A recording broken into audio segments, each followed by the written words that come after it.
As we discussed last week, as Imam Ghazali begins the chapter on the dangers of eating excessively, Imam Ghazali mentions many of the social ills that we see around us, the personal ills that we have within us. It's because of this craze for eating. In order to protect ourselves from being blinded by this lust for food, from being distracted from Allah because of this craze to eat, Imam Ghazali says it is crucial for our development as Muslims to experience hunger, to have this hunger not to torture ourselves, but as an expression of worship to Allah, so we're not distracted from Allah because we've become enslaved by this desire to eat.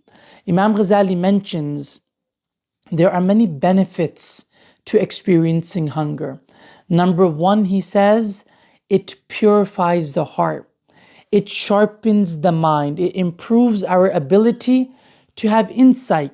When we are full, when we eat too much and our bellies are full, this dulls the mind.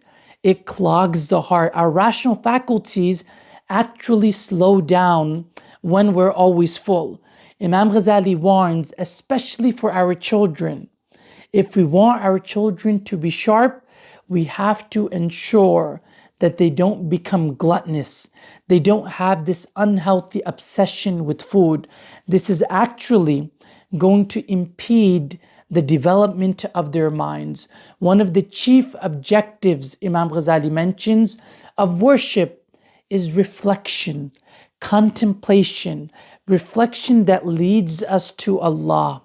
We're not going to have a reflective mind if we are always full. If we're so full that it dulls our mind, it's going to block our ability to reach Allah. Imam Ghazali mentions if we want to establish this relationship with Allah, one of the ways to ensure that we have sharp minds, to notice things, to reflect on the world around us that leads us back to our Creator, hunger is one of the solutions for that. Do not walk around all the time with a full belly.